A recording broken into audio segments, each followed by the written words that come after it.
মকসেদ খায় হলো সুদ, কত দেহি মানে মকসেদের নামে পোকা খুলছিলাম, ও তো আবার এসে কিছু করবেন না। হ্যাঁ, আমার নামে যে গরুর পোকা খুঁজছেন, আমার কাছে কি বলছেন? আমার আমার আমি কি সুদ খাই? আমি মুনাফা খাই। আপনাকে কে বলছে যে আমি সুদ খাই? এই পাগল, মুনাফা সুদ মানে কি কত দেহি? আমার মুনাফাটা দেন, এই যে গরু সুস্থ হয়েছে এখন, হ্যাঁ, গরু সুস্থ আমার হয়েছে। মুনাফাটা দিয়ে দেন। শোনেন, আমি সবদুলের, আব্দুলের, সিদ্দিকের সবার তো মুনাফা দেই, আমি তো সুদই দেইনি। আপনি কি শুরু করছেন?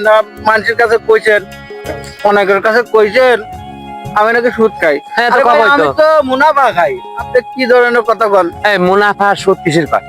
শোনেন ভাই, বলছি কি, হুম। আমি তো জানতাম ওটা সুদ, ঠিক আছে। আমার যে বউ, সে এটা আমার নিয়ম কারণ ফ্রি, এমন কইছে মুনাফা, এমন ওইটাই মুনাফা। আমার বউই কইছে মুনাফা মুনাফা। এই পাগল, এই এলাকার চেয়ারম্যান আমি, আমার কাছে তুমি এই মুনাফা খাবে না? হ্যাঁ, আমার নাম কয়েছে গরু সুস্থ করতে হবে, এমন মুনাফা দাও। আমি কি সুদ খাই? মুনাফা খাই। আবার কয় সুদ খায়? সুদ আর মুনাফা এটা কোন জায়গায় গেল? এ তো দুইটাতে একই। না না, আমি ইসলামে শরিয়া ভিত্তিক। এই আবার ইসলামে টানাটানি, বোঝে না ইসলামে টানাটানি করে।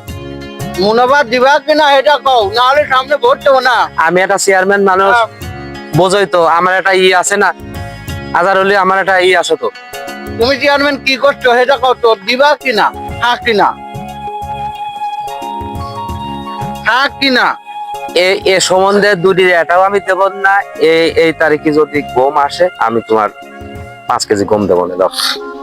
আসলে বাস্তব জীবনে যারা সুদকে মুনাফা বলে চালিয়ে দিচ্ছেন, তাদের জন্য কালকে আমাদের মধ্যে কঠিন হুঁশিয়ারি আছে।